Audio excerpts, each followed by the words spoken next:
Isa rin itong tourist spot kahit na halatang may katandaan na ang hitsura nito. Maraming tao ang gustong kunan ito sa dapit hapon. Nagbibigay ito ng pakiramdam na parang wasak o sira. Naiintindihan mo ba? Hindi ko naiintindihan. Ang atmosfera sa tabi ng dagat ay talagang nakaka-relax. Makikita rin sa lugar ang sari-saring beach sculptures. Sa susunod na may pera tayo, mag-sponsor tayo sa kanya. Talagang magaling siya.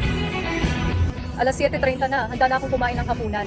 At saka natin tatapusin ang challenge ngayong araw. Marami na tayong nabisitang tourist spots ngayong araw. Tama. Nagkataon lang na may nasalubong akong isang homeless at nais ko sanang hingin ang kanyang opinyon. Alam mo kung mga may kapansanan o mga nakatatanda, talagang kaawa-awa sila, tama? Tutulungan mo ba siya? Oh.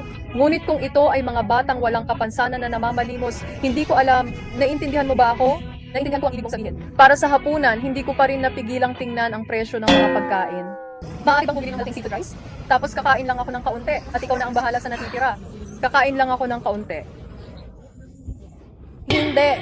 Batay sa ating mga nakaraang karanasan, kahit na mukhang walang makakain sa menu, ngunit kapag pumasok ka sa self-service ordering machine, makikita mong may murang pagkain. Ito ay 1.6 euro, ngunit walang karne. Pumili na lang ng ito, talagang pwedeng magbayad gamit ang card. Ngunit kung magbabayad ka ng cash, kumuha ng papel at pumunta sa counter. Kaya't nakain na rin ang hapunan. Medyo maanghang pero kaya ko to. Manok. Medyo masarap at marami ang kinain ko ngayon at nag-ice cream pa ako. Hindi ka ba nakakain ng sorbetes nung nakaraan? Pero ipapakita ko sa iyo, ang pinakamura sa lahat ng kinain mo ngayong araw ay ang almusal. Ang pinakamahal ay ang sorbetes. At nag-enjoy ako sa tubig buong araw. May natira akong 0.4 euro. Natapos na ng bata ang pagkain sa loob ng ilang minuto. Sa hakbang na ito, matagumpay na natapos ang 10 euro challenge ko sa Barcelona ngayong araw. Mas gusto mo ba ng kaunti ang Barcelona o mas gusto mo ng kaunti ang Shanghai? Kung pipili ako, pipiliin ko ang Shanghai. Dahil sa totoo lang, mas matagal akong nabuhay sa Shanghai. Pero sa ideal na setup, sa Barcelona ako mag-aaral at sa bakasyon lang ako uuwi. Ayos!